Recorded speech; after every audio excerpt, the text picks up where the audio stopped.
குஜராத்தில் நம்முடைய இப்ப பிரைம் மினிஸ்டர் இருக்கிறார். அப்ப வந்து குஜராத்தில் சீஃப் மினிஸ்டர் இருக்கார். 700 கோயில்களுக்கு மேல இடி சொல்லியாச்சு.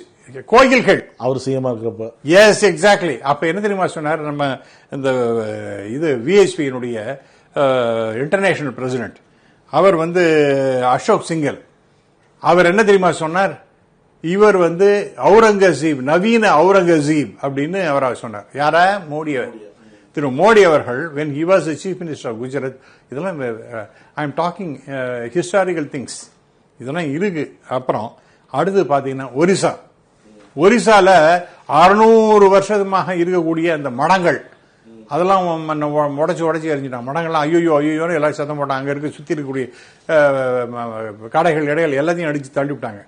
அப்ப அங்க அந்த பிஜேடி இப்ப மார்க் போடுறாங்க. யாருக்கு? பிஜேபி. எவ்வளவு மார்க் தெரியுமா? அந்த சீஃப் மினிஸ்டர் 80% மார்க் கொடுக்குறாரு. சார், பிரமாதமான ஆட்சி நடத்துகின்றார், 80% மார்க் போ அப்படின்னு அவர் கொடுத்துட்டு டிஸ்டிங்ஷனுக்கு மேலேயே கொடுக்குறாரு. அப்ப அந்த அந்த இடத்துல 600 வருஷ கோயில்கள்லாம் மடங்கள்லாம் பழங்கால மடங்கள் அதெல்லாம் இடிச்சு சொல்லிவிட்டாங்க. ரைட்டா? அதெல்லாம் ஏன் அப்ப பிஜேபியும் பிஜேடியும் சேர்ந்துட்டு வாய மூடி மௌனியா இருக்கானுங்க? ஏன்னு கேட்கிற சார், டெல்மி. அதே மாதிரி பாத்தீங்கன்னா உத்தரகாண்ட்ல 51 கோயில் கவர்மெண்ட் எடுத்துக்கிறேன்ட்டான் சார்.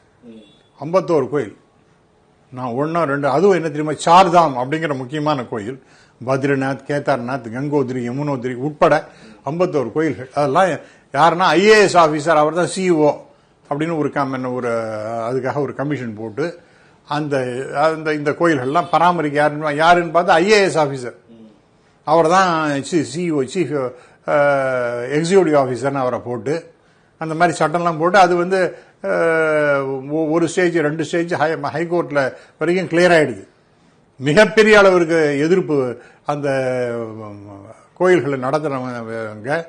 அடுத்தது டாக்டர் சுப்பிரமணிய சாமி இவங்கெல்லாம் ரொம்ப மிகப்பெரிய அளவிற்கு எதிர்ப்பு தெரிவித்த பிறகு அந்த கோயில் வேண்டாம், இப்ப நம்ம தற்காலிகமா அந்த சட்டத்தை இம்ப்ளிமெண்ட் பண்ண வேண்டாம் நிறுத்தி வச்சிருக்காங்க. அப்ப என்ன அதெல்லாம் என்ன சார் அர்த்தம்? இந்த மாதிரி நியாயமா சார் இது? நான் கேட்கறதெல்லாம் இதெல்லாம் நியாயமான்னு கேட்கறேன். இது மாதிரி